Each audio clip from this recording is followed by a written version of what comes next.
이거 심각하더라고요. 이걸 사고 싶은데 부모님이 돈을 안 주니까 이제 그렇게 꼬시는 데가 있는 거죠. 부모님 신분증 사진 찍어서 보내줘봐. 아, 내가 잠깐 급해서 잠깐 빌렸는데 시간이 지날수록 이자가 또 붙어 나가잖아요. 이거 힘든 일이다. 그래서 아이들한테 백날 말해도 소용없습니다. 왜냐면 어른들 똑같거든요. 어른들도 마통 한번 찍어보고 나서 이게 고통스러운 걸 알아야지 바뀝니다. 아이들에게 경제교육 개념을 딱 하나만 알려줘야 된다라고 하면 저는 뭘 가르쳐 주고 싶냐면, 최근에 제가 들은 얘기인데 충격적인 단어라서 이걸 써야 되나 말아야 되나 들어보신 분도 있을 겁니다. 에미론, 그다음에 자매품이 있습니다. 자매품, 에비론. 이게 무슨 소리냐 저도 해서, 야, 에미론은 뭐고 에비론은 뭐야 이렇게 했는데, 야, 이거 심각하더라고요. 그러니까 자녀들이 금융 교육이 안 돼 있어서 뭐 대출을 받는 거예요. 그러니까 자기가 뭐 이제 게임을 하거나 뭔가 뭘 사고 싶은데 부모님이 돈을 안 주니까 이제 그렇게 꼬시는 데가 있는 거죠. 부모님 신분증 사진 찍어서 보내줘봐, 뭐 해줘봐 이렇게 해가지고 그렇게 돈을 지급해주면은 자녀가 지금 부모님 명의로 위조해서 대출을 받고 있는 겁니다. 그런 다음에 본인들 뭐 게임을 한다던가 소비를 하는 거죠. 이게 왜 벌어졌을까요? 우선은 첫 번째, 어린이들한테 돈을 빌려주는 걸 악용해서 부모님이 돈을 갚게 만드는 그 돈 빌려주는 사람이 첫 번째 잘못일 거고, 두 번째는 그 유혹을 당하는 우리 아이들도 교육이 필요하다라는 겁니다. 예를 들어서 돈을 빌리면 당연히 갚아야 된다라는 개념, 돈을 빌리면 이자라는 게 발생한다라는 개념, 그리고 그 돈을 빌렸을 때 내가 갚지 않으면 우리 부모님이 갚아야 되는데 나는 돈을 벌지 못하는 사람이에요. 그럼 당연히 우리 부모님이 언젠가는 갚아야 되는 돈이라는 개념. 그랬을 때 우리 부모님이 그 돈을 갚기 위해서 또 다시 일을 해서 생산을 해서 돈을 벌어와야 된다는 개념. 이것들을 알고 있으면은 못하죠. 그러면 내가 선택을 할 거 아닙니까? 아까 말한 제가 맨날 중요하던 선택이라는 건데, 내가 게임 아이템을 사거나 뭘 하기 위해서 이렇게 대출 받아서 쓰는 게 맞는 것인가, 아니면은 이거를 하지 않는 것이 더 나은 선택인가? 이건 도덕을 떠나서 합리적으로 선택하더라도 이건 아닌 거죠. 근데 아이들 입장에서는 그런 선택을 해본 경험이 없습니다. 그리고 그냥 돈 좀 주세요라고 하면은 누군가가 필요하다 그러면 돈을 계속 줬었어요. 이런 경우도 있죠. 저 어떤 게 있었냐면, 엄마 아빠가 자꾸 돈 달라 쪼르니까 안 줘요. 게임 아이템 살 것 같으니까. 그런데 애기 어떻게 하는 줄 아세요? 할머니 할아버지한테 갑니다. 할머니 할아버지한테가 주말마다 봐주거나 이러잖아요. 그럼 가가지고 돈 좀 주세요 그러면 할머니 할아버지들은 안 주면 우리 손주가 나한테 안 올까봐, 나 싫다고 할까봐 몰래 몰래 줍니다. 그럼 부모님이 안 주려고 해도 친척들이 준다던가, 아니면 또 다른 쪽에서 주면서 이렇게 된다던가, 아니면 애들이 이런 경우도 있어요. 돈을 엄마 아빠가 안 주면 어떻게 할까라고 하면은, 내가 어디 걸 가져오면 되지 않을까? 훔치면 되지 않을까? 아니면 아까 말한 대로 빌리면 되지 않을까? 당장 급하다라는 거죠. 그래서 어떤 이유냐면 인내심도 없어요. 당연히 없으니까 당장 급한 돈을 쓰는 겁니다. 어른들도 마찬가지죠. 어른들도 막 돈을 하다가 뭐 게임을 하다가 아니면은 뭐 필요할 때 있잖아요. 그러다가 나 당장 좀 급하게 줘봐, 얼른 할게 하는데, 친구들끼리도 성인 돼서 막 돈을 막 빌리기도 하고 이럽니다. 그러고 잘 안 갚기도 하죠. 근데 내가 갚을 능력이 없으면서도 당장 돈 필요하니까 해달라. 근데 돈이 필요하면 돈을 벌어야 돼. 벌지 않으면 쓸 수가 없어라는 개념이 있어야 되는데, 이 개념 자체가 없으니까 이런 형태가 나온 거죠.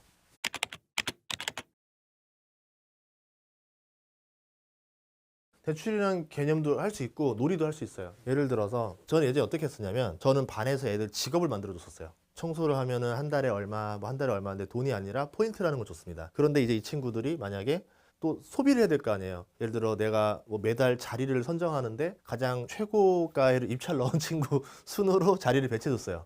모자랄 거 아니에요. 친구한테 빌리게 되겠죠. 그럼 빌릴 때 어떻게 해야 됩니까? 단순히 원금으로 갚으면 안 되겠죠. 다음 달에 거기에 뭐 1.5배 뭐 이런 식으로 해서 갚게 만듭니다. 그러면 내가 잠깐 급해서 잠깐 빌렸는데 갚기 위해서 내가 1.5배의 일을 해야 되는 거구나. 시간이 지날수록 이자가 또 붙어 나가잖아요. 이거 힘든 일이다. 안 해야 되겠다. 안 빌려야 되겠다. 이거를 몸으로 느껴야 돼요. 근데 아이들이 일을 하거나 돈을 벌 수 있는 경험이 흔치는 않잖아요. 그러니까 이자라는 개념에 대해서, 이자에 붙는 돈에 대해서 이게 얼마나 고통스러운 건지를 알지를 못하는 겁니다. 근데 이게 과연 아이들의 문제냐? 아니죠. 어른들도 그래요. 저번에 21년도 연끌 사태 있었잖아요. 금리가 낮아지니까 이자가 저렴합니다. 그럼 집값이 오르고 전세 살 돈보다 대출을 잔뜩 받아서 집을 사면 될 것 같아 보였어요. 집값은 영원히 오를 것 같아 보이니까. 그래서 저렴한 이자로 돈을 빌려서 집을 샀는데, 아니 웬걸? 이자가 점점 늘어나네? 그리고 집값은 오르지 않네?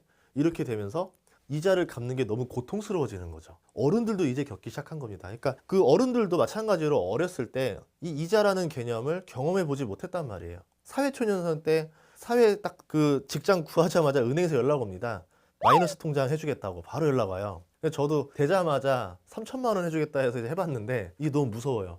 그 당시 때 이자가 6%였거든요. 분명히 갚는 것 같은데 갚을 의지가 없어요. 마이너스 통장이니까. 그냥 뭐 안 갚아도 숫자만 왔다 갔다 하니까, 예를 들어서 마이너스 500이었다가 세 달쯤 뒤쯤 보면 마이너스 1000돼 있어요. 그러다가 이게 마이너스 3000까지 차면 어떤 일이 벌어질까를 모르는 거예요. 다 봐야 알죠. 다 보는 순간 더 이상 대출이 안 되네.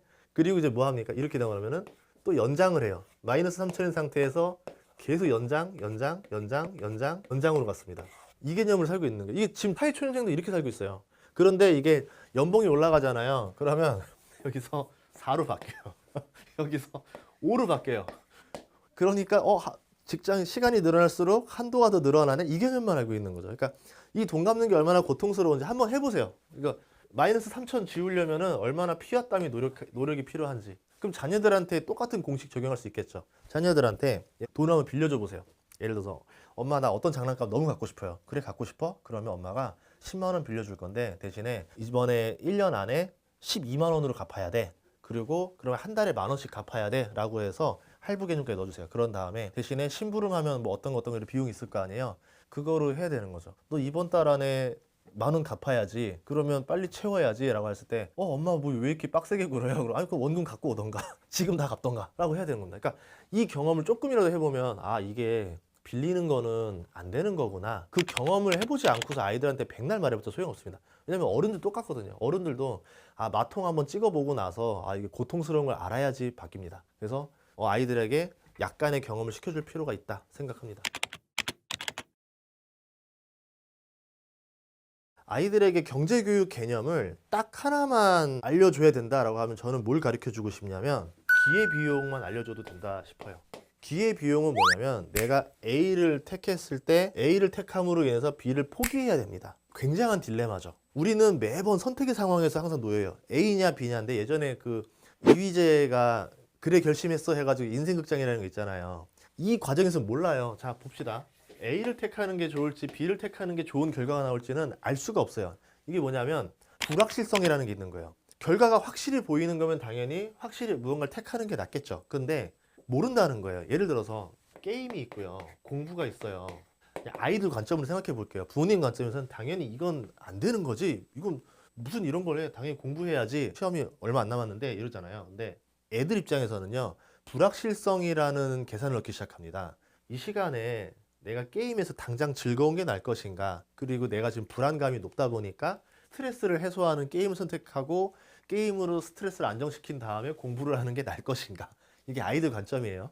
두 번째는 뭐냐면 그래 내가 지금 공부한 상태에서 성적 안 오르는 거 아니야 라는 불안감이 있는 거죠. 공부한다고 스스로 알잖아요. 아닌 것 같은데? 그러면서 확률을 생각해 보니까 확실한 보상과 미래의 어정쩡한 확률론의 보상이 있는데 애들 입장에서 당연히 이걸 택하게 되는 거죠. 그러니까 애들은 당연히 여기서 고민을 하게 됩니다. 그러면 제일 좋은 방법은 둘 다 경험해보게 하는 수밖에 없어요. A도 경험해보고 B도 경험해봐. 우리 인생 살면서 둘 다 경험을 해볼 수 있는 경우는 거의 없습니다. 이제 상황 따라서 꼭 하나만 택해야 되는 경우가 있죠. 예를 들어서 외국에 놀러 갔을 때 시간은 정해져 있고 A라는 여행지를 가볼 거냐 B라는 여행지를 가볼 거냐 이 중에 하나서 택해야 되고 하나는 버려야 되라는 건데 이런 것들을 부모님이 계속 연습을 시켜보세요.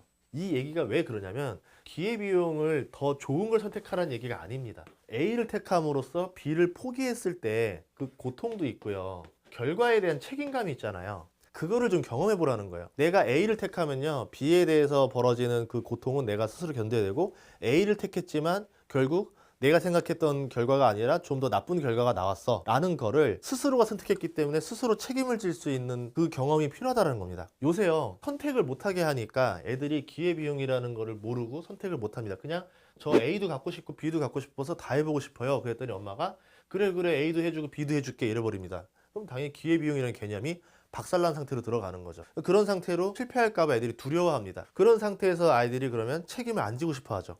그럼 책임을 안 지고 싶어 하면 어떻게 될까요? 나중에는 제 탓이 아니고요, 저기 탓이고요, 저기 탓이고요, 저기 탓이고요 하면서 사회의 탓이다, 부모님 탓이다, 뭐 친구 탓이다, 사장 탓이다, 자꾸 불만만 늘어놓습니다. 그럼 불만만 늘어놓고 나면은 이 사람은 결국 나에 대한 실패에 대한 보상과 변명만 하고 싶어 하는 거죠.